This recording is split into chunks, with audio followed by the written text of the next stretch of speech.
Issue 1, did he jump or was he pushed? Question, did he jump or was he pushed? He jumped. His purpose was to coordinate election strategies. There are no more elections. Why should he have felt any interest in sticking around? So in that sense, I think there was just no more reason to stay, and the Republicans beyond Bush have no interest in him. Does Rove's attack on Hillary benefit her more than it hurts her? I don't think Rove was saying anything that people don't already know. I've commented on that here in this forum. I've commented on that at my blog. Hillary Clinton has tremendous negative ratings, disfavorable ratings. The interesting question is going to be, as the Democratic primary process moves along and as these third-tier, second-tier candidates begin to drop out, who is going to pick up the support of the, such as it is, the voters who are for Joe Biden or for Chris Dodd or Mike Gravel and so forth? Are they going to go to Clinton or are they going to go to Obama or Edwards?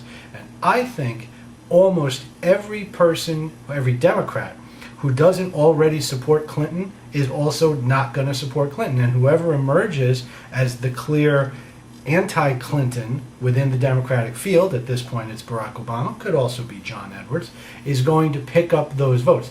Go back also to my other thesis, which is unchanged.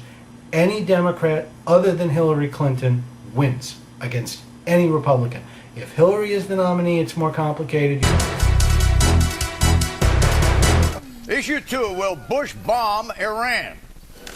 Question, what is the White House thinking of, Mark? The question is U.S.-Iran relations and the designation of the Iranian Guard as a terrorist organization. Iran has always been a terrorist state ever since 1979. We should have bombed Iran in 1980. We shouldn't be making friends with Iran. They are a terrorist state. They should be treated as such, but that doesn't mean that we should necessarily bomb them. What we should be doing is going to our so-called trusted allies in the war on terror, who are also barbarous nations, places like Saudi Arabia, the United Arab Emirates, where they have terrible human rights abuses and such, and get them to start acting like civilized nations. Take care of our, quote, trusted allies like Saudi Arabia and the UAE, and then the flat-out terrorist states like Iran and Syria, they'll have to come around anyway. Will this action make Iran more moderate or less moderate and feel more isolated, and therefore it works against us? Iran doesn't have to take us seriously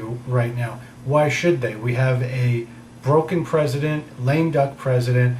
They can cozy up with Iraq, which they have been doing, which drives us nuts. They know we're not going to bomb them. We know that Bush has no clout at home or in the international community to take action. Is President Bush preparing to bomb Iran? I would like to hope not. I would like to think that he knows that the Congress will never authorize it, they'll never fund it, unless Iran were to do something explicit to us first, commit a terrorist act or a military act against us. Issue 3, long live the king.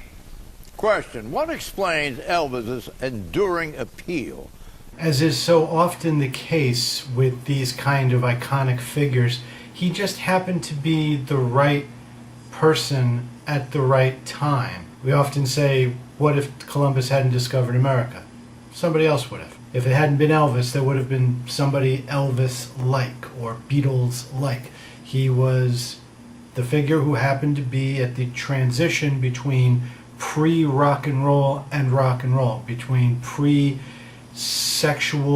overtness in music and sexual overtness in music, pre-controversy and in rock and bona fide controversy.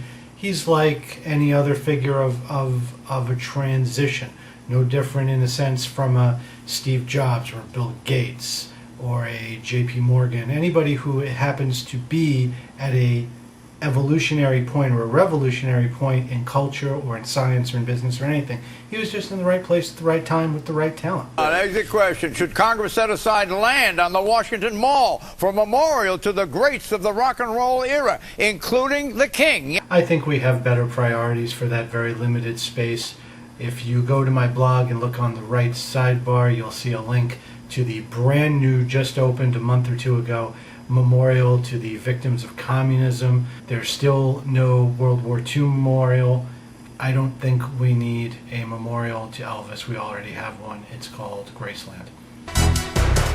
Prediction. The next mayor of New York City will be Representative Anthony Weiner, a Democrat who represents Brooklyn predominantly, a few parts of Queens. He's a radical liberal. He is an old-style Democrat, very anti-big business, very anti-Walmart, very pro-union, the typical kind of ultra-liberal position that you would expect from a mayor of New York in a post-Giuliani-Bloomberg era. Bye-bye.